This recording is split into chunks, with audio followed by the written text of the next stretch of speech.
Chers amis, dans la première lecture d'aujourd'hui, nous lisons l'appel de Saul et Barnabé pour la première mission apostolique.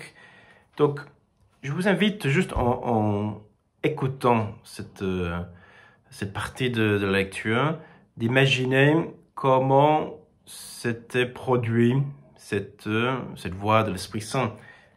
L'Esprit Saint leur dit, « Mettez à part pour moi Barnabé et Saul en vue de l'œuvre à laquelle je les ai appelés. » Est-ce que tu penses que c'était une voix audible, que toute l'Église a entendu ensemble? Je crois que non. Et je crois que même c'est très intéressant pour nous d'arrêter d'imaginer les choses pareilles dans l'Évangile parce que ça fausse notre vision de Dieu et de l'Église. Ça ne veut pas dire que Dieu n'a jamais parlé ou ne jamais parlera plus de façon audible, ostensible, etc. Mais le fait qu'il ait fait dans le passé, ça ne veut pas dire qu'il fait ça chaque fois et qu'il agit toujours de façon pareille.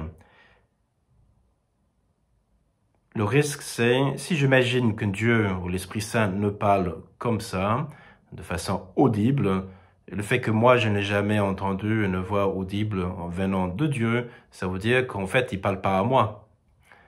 Ou que si un jour, il me parle, ce sera ainsi. Et jusque-là, je ne me sens pas tellement concerné avec l'Esprit Saint. Souvent, il parle comme ça au pape, aux évêques, etc. En fait, c'est archi faux. En plus, quand tu lis le texte, tu lis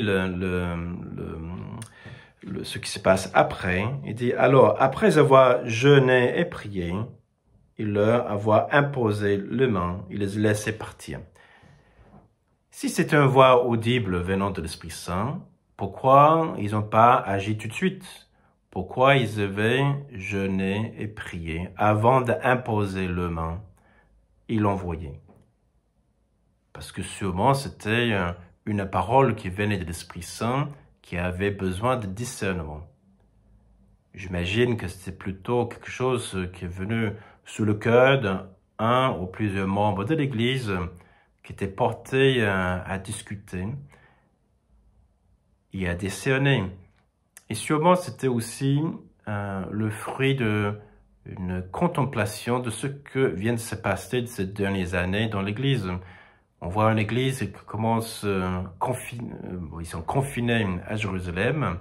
Après la tragédie, la mort, l'assassinat, le martyre de Étienne, qui ébranlait la communauté, qui a produit une forme de diaspora.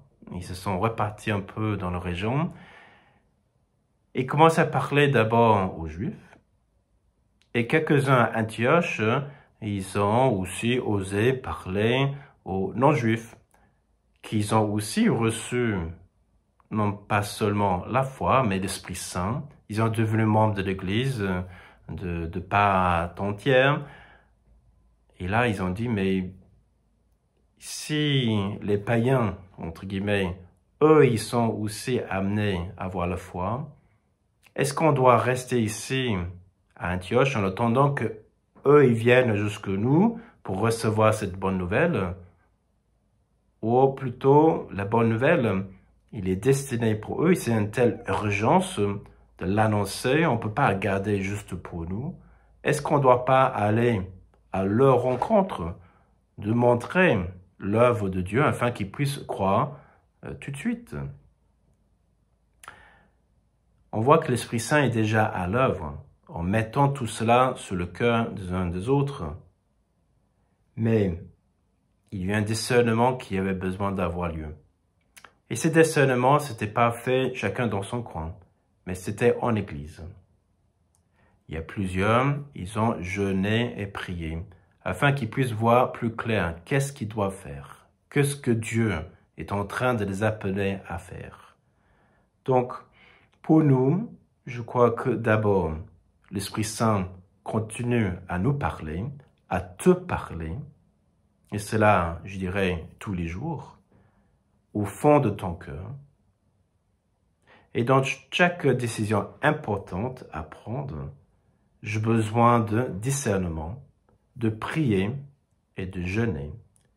Et cela, pas seul, de parler avec les autres, afin qu'on puisse aussi jeûner et prier avec toi, afin de discerner ensemble qu'est-ce que l'Esprit Saint est en train de faire.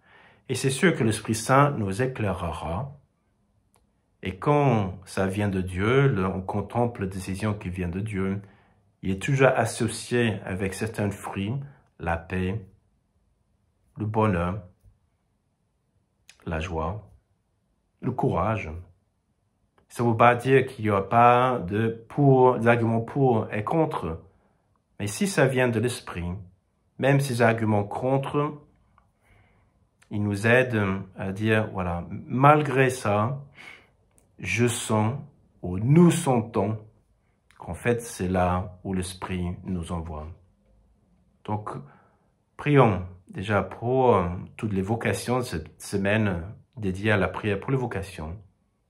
Aidons les uns les autres à travers notre jeûne et notre prière, notre fasting, si vous voulez, à avoir ce discernement, discerner ensemble, de savoir que l'Esprit parle à l'Église aujourd'hui. Nous ensemble, les membres, il nous parle et te parle. Il y a besoin d'être à l'œuvre et pour œuvrer, il y a besoin de nos mains, de nos pieds, de nos langues.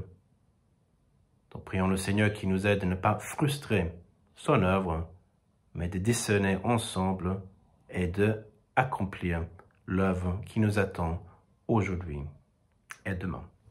Allez, bonne journée, au revoir.